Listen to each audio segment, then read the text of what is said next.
La situation sécuritaire est relativement calme. L'état d'esprit de la population est aussi calme. Mais le calme dont nous parlons, c'est un calme apparent. En lisant très bien, je venais de voir ici qu'il y a un système de Ouazalendo qui trouble, qui masque, qui bouleverse toute la population cassangolaise. Parce que nous avons été au courant tous qu'il n'y a qu'une seule armée de réservistes.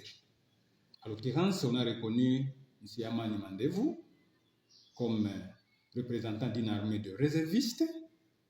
Dans le même angle, nous avons le major Kiwis, mais lui n'est pas dans l'armée des réservistes. Kiwis, c'est un major du gouvernement. Alors, derrière ces deux hommes-là, avec leur groupe, nous venons de voir la recrudescence, la multiplicité des jeunes qui adhèrent à un mouvement appelé les Ouazalendo. D'où vient ce mouvement-là? C'est peut-être une confusion qui a été semée dans les têtes des responsables de ces deux groupes.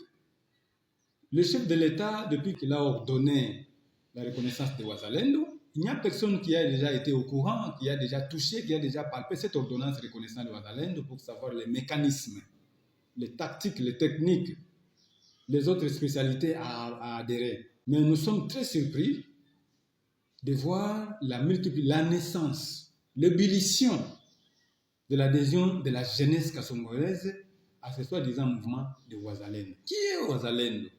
Le mot Ouazalendo, c'est du pluriel, du singulier Mouzalendo. Et Mouzalendo, c'est un citoyen.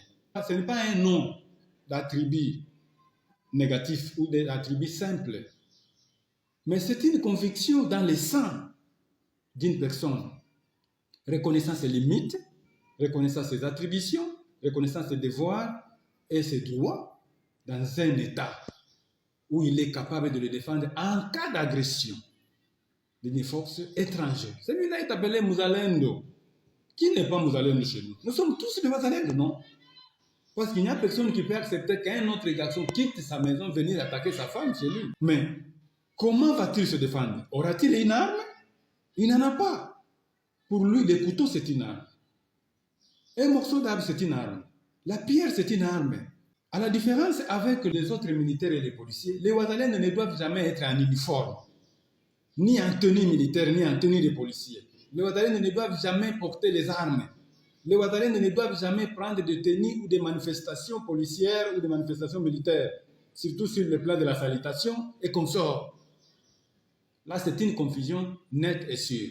Vu cette ébullition de la population, j'ai jugé utile de lancer un petit message à toute la population cassongolaise que un Mouzalendo, c'est un citoyen comme tous les autres citoyens.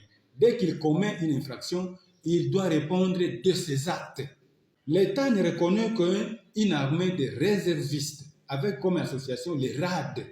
C'est le RAD qui a reconnu M. Mandevou comme le coordinateur de cette association-là.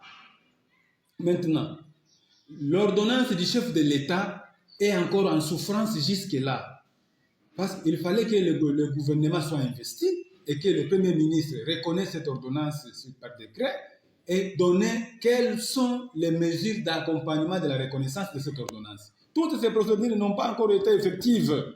C'est-à-dire, tout celui qui s'appelle Ouazalendo en train de tracasser la population, qu'il sache que pour lui, il a le temps de se comporter dignement comme un citoyen. Ce qui est à la base de voir aujourd'hui, à une faible distance dans la chefferie de Ouazoula ici, qu'il y a un groupe de jeunes détenteurs d'armes. Ces jeunes sont des jeunes réservistes. S'ils sont venus là, leur mission est toujours obscure. Les Ouazalendo ne doivent jamais se substituer à l'État. Les réservistes ont eu la mission d'accompagner l'État dans ses actions. Dès qu'ils arrêtent un individu en infraction, ils les transfèrent à une juridiction étatique reconnue du milieu, soit à la police, soit au chef de groupement, soit au chef de secteur. Nous avions eu le temps d'enregistrer tous les actes qui sont en train de poser. Voilà pourquoi je monte au créneau pour expliciter à la population. Tout ce qu'ils sont en train de faire, ce sont des tracasseries.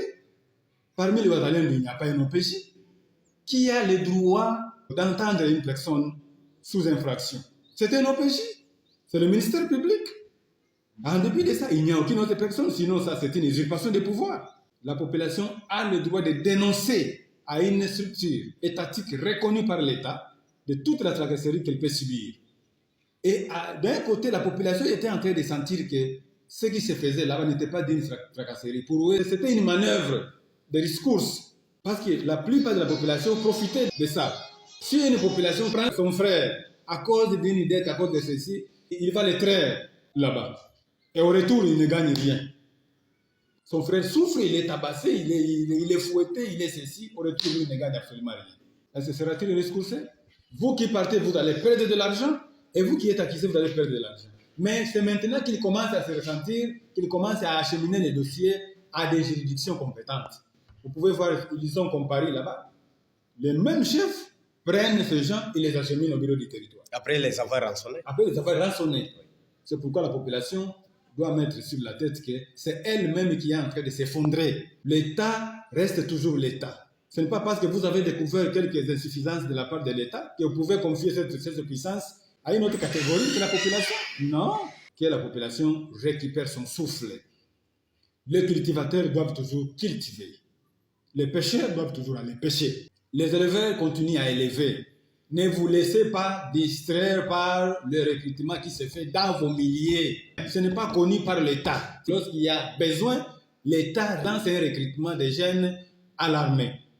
Dans le cas contraire, chacun de ses citoyens est obligé de protéger sa nation en cas d'agression, ce que nous dit la Constitution.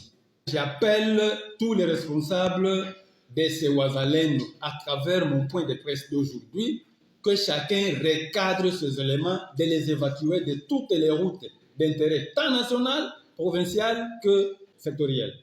Que chaque responsable retire ses hommes pour l'encadrement. Que ces hommes regagnent leurs milliers. Dans le cas contraire? Dans le cas contraire, et à ce moment-là, l'État ne doit pas croiser les bras. Et s'il ne respecte pas ce que je viens de dire ici, l'État va se prendre en charge. S'ils sont réservistes, ils doivent coopérer convenablement avec l'État. Et non pas faire ce que l'État devait faire. Non.